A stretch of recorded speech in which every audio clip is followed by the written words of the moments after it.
Hello subscribers and viewers, कैसे हैं आप। Welcome to Hakuna Matata kids story channel. Friends, अगर अभी तक आपने Hakuna Matata kids story channel को सब्सक्राइब नहीं किया है तो जल्दी से सब्सक्राइब करें और सब्सक्राइब करने के बाद बेल आइकन को ज़रूर प्रेस करें ताकि आने वाली वीडियोस की नोटिफिकेशन सबसे पहले आपको मिले। और हाँ, आप हमें फेसबुक पर, इंस्टाग्राम पर, शेयर चैट पर और टेलीग्राम पर भी फॉलो कर सकते हैं। तो चलो फ्रेंड्स, आज की कहानी को शुरू करते हैं। आज की कहानी का नाम है सबसे महान कौन, बुद्धि, कर्म या फिर भाग्य। कर्म, तुम सबसे महान नहीं, मैं हूँ सबसे महान। बुद्धि, नहीं, तुमसे ज़्यादा मैं महान हूँ। नहीं, मैं हूँ महान। अरे रुको रुको, तुम दोनों क्यों लड़ रहे हो। तुम्हें तो पता ही है, सबसे महान तो मैं ही हूँ, भाग्य। नहीं भाग्य, मैं तुमसे और कर्म दोनों से महान हूँ। सबसे महान तुम नहीं, मैं हूँ। इस तरह से वे तीनों लड़ने लग जाते हैं। बुद्धि कहती है मैं श्रेष्ठ हूँ, भाग्य कहता है मैं श्रेष्ठ हूँ, कर्म कहता है मैं श्रेष्ठ हूँ। तभी वहाँ उनके एक गुरु आते हैं। अरे भाई रुको, क्यों तुम तीनों व्यर्थ का प्रलाप कर रहे हो। अगर तुम तीनों को जानना है कि तुम तीनों में से सबसे श्रेष्ठ कौन है तो तुम्हें एक परीक्षा देनी होगी। बोलो, तुम तैयार हो। जी गुरुजी, हम तैयार हैं। जी गुरुजी। जी गुरुजी। ठीक है, तो पृथ्वी लोक पर एक आदमी के पास एक एक करके तुम तीनों जाओ और जिसके जाने पर उस आदमी का सबसे अच्छा विकास होगा वही तुम तीनों में से महान होगा। तो दोस्तों, वे तीनों कर्म, भाग्य, बुद्धि पृथ्वी लोक पर चले जाते हैं। वहाँ वे तीनों एक फ्रूट बेचने वाले आदमी को देखते हैं और कर्म कहता है कि पहले इस आदमी के शरीर में मैं प्रवेश करूँगा 1 सप्ताह तक।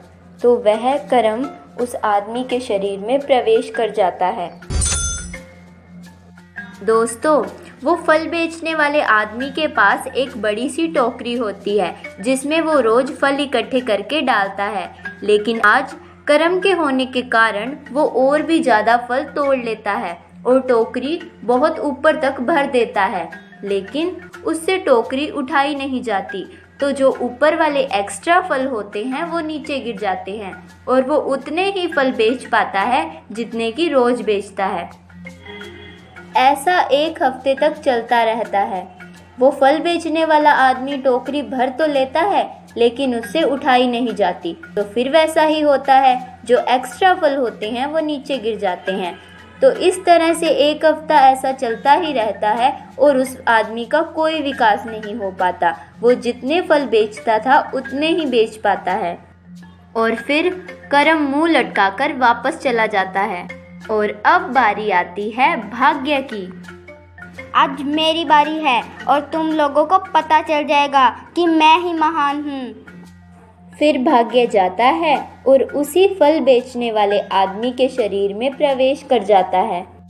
कॉन्ग्रेचुलेशन सर, आपको लॉटरी निकल गई है और लॉटरी का सारा कैश हमने आपके बैंक अकाउंट में डाल दिया है। दोस्तों, भाग्य के आने से उस आदमी की किस्मत चमक जाती है, उसे लॉटरियां निकलने लग जाती हैं और अब वो बहुत ही धनवान हो जाता है, बहुत अमीर हो जाता है वो। और मुझे क्या ज़रूरत है काम करने की, इतना पैसा है और सब कुछ तो है मेरे पास। क्या नहीं है, गाड़ी है, बंगला है, पैसे हैं, बैंक बैलेंस अच्छा है, पहनने का अच्छा सूट है। अब मुझे अब कोई काम नहीं करना चाहिए।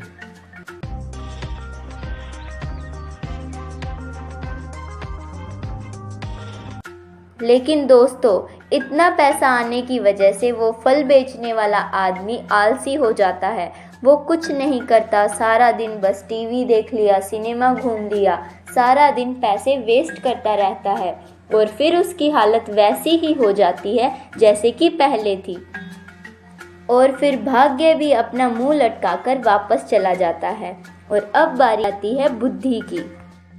आज मेरी बारी है। और यार कब तक मैं ऐसे पैसे कमाता रहूँगा।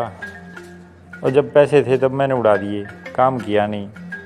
अब सारे ख़त्म हो गए, अब मुझे फिर वही काम करना मुश्किल लग रहा है। क्या करूँ?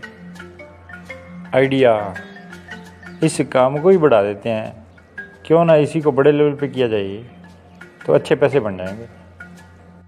दोस्तों, बुद्धि के आने से उस आदमी की बुद्धि काम करने लग जाती है।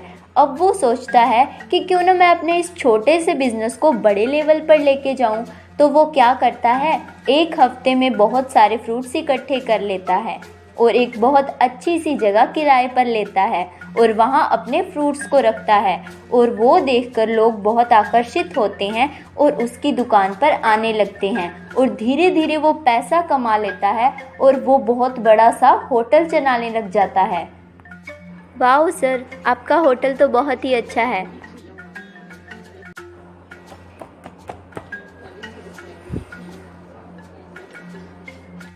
तो दोस्तों, इस तरह से बुद्धि का समय भी खत्म हो जाता है और वो भी वापस लौट जाती है।